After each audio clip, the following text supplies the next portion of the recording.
আপনি রূপকথায় বিশ্বাস করেন না?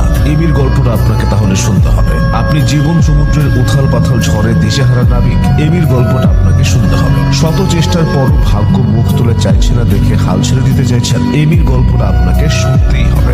আজ চারদিকে এমি মার্টিনেজ নামের জয়ধ্বনি, অথচ নিজের ক্যারিয়ার নিয়ে এই এমিকে লড়াই করে যেতে হয়েছে বছরের পর বছর ধরে।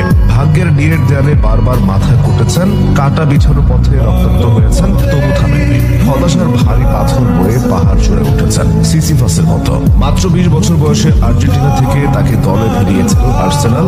ইংলিশ প্রিমিয়ার লিগের সেরা ক্লাবগুলোর একটিতে যোগ দিয়ে রোমাঞ্চিত ছিলেন, কিন্তু তার স্বপ্নের আয়নায় বাস্তবতার পাথর ছড়ে ফেলেছিল আর্সেনালই। দীর্ঘ 8 মৌসুমে এই ক্লাবে থাকলেও আর্সেনাল কখনোই আস্থা রাখতে পারেনি, বরং অক্সফোর্ড, রদারহামের মতো নিচু সারির অখ্যাত ক্লাবে লোনে পাঠিয়ে দিয়েছেন। এমি তবু হাল ছাড়েননি। 2017 সালে সামাজিক মাধ্যমে নিজের ছবি পোস্ট করে লিখেছিলেন, মাই টাইম উইল কাম।